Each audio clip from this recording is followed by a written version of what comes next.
عورت کوشش ضرور کرتی ہے جو اچھی سمجھدار سنجیدہ متین خاندانی تربیت کے ماحول سے گزری ہوئی خواتین ہیں کہ وہ اپنے مزاج کو اپنی طبع کو اپنے شوہر کی رضا میں گم کر لیں، اور ایسی عورتیں ہی خوشگوار زندگی کا لطف اٹھا سکتی ہیں اور پھر اس کے اثرات اولادوں پر مرتب ہوتے ہیں۔ اور مرد کے حقوق کو بیان کرنے کے لیے اللہ کے محبوب علیہ السلام نے جو تمثیل بیان فرمائی ہے اور جو پیرایہ گفتگو حضور نے اختیار فرمایا ہے، اس سے بہتر ہو ہی نہیں سکتا۔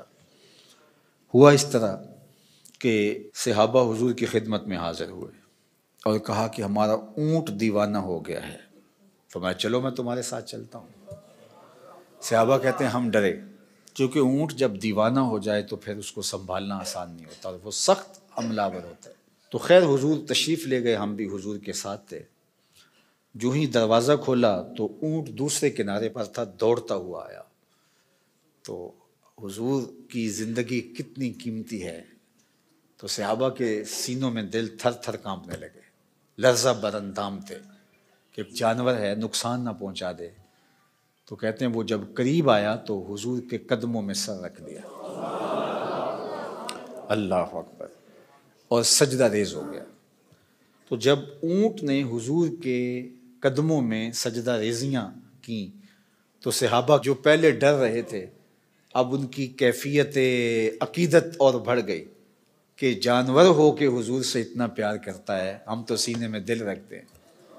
تو انہوں نے ایک جملہ کہا، نحن احق ان نسجد للنبی، حضور ہمارا جی بھی چاہتا ہے کہ ہم بھی آپ کو سجدہ کریں۔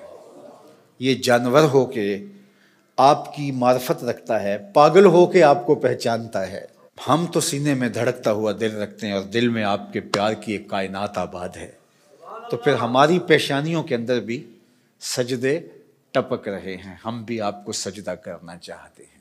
تو آقا کریم نے فرمایا اگر میری شریعت میں سجدہ جائز ہوتا تو میں بیوی کو حکم دیتا کہ شوہر کو سجدہ کرے، لیکن کسی کے لیے سجدہ روا نہیں رکھا گیا۔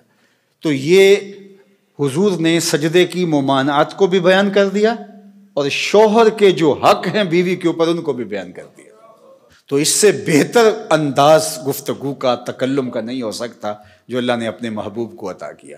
اسی لیے ایک دن میرے حضور علیہ السلام نے فرمایا انا افصح العرب، بات کرنے کا جو سلیقہ میں جانتا ہوں کوئی جانتا ہی نہیں ہے، گفتگو کا طریقہ جو میں جانتا ہوں وہ کوئی جانتا نہیں ہے۔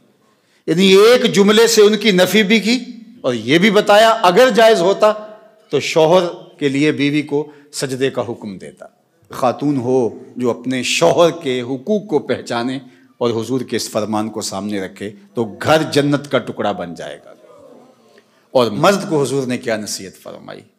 مرد کو کہا کہ عورت کی اگر کچھ باتیں تجھے ناپسند ہوں تو اس بات کو دیکھو جو تمہیں پسند ہو، اللہ اکبر۔ اور میں کہا کرتا ہوں نکاح کے بعد یا تو شوہر اپنا گھر چھوڑ کے خاتون کے ساتھ چلا جائے یا خاتون گھر چھوڑ کے شوہر کے ساتھ آئے، دونوں میں سے ایک تو ہوگا، لیکن یہ قربانی مرد نہیں دیتا، یہ عورت دیتی ہے۔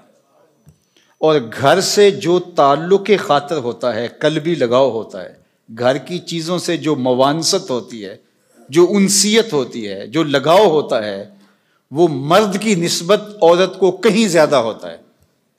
گھر اس کے لیے ایک عقیدت گاہ ہوتا ہے، لیکن اس بسے ہوئے گھر کو، آسودہ گھر کو کون چھوڑتی ہے؟ خاتون۔ کس کے لیے چھوڑتی ہے؟ شوہر کے لیے۔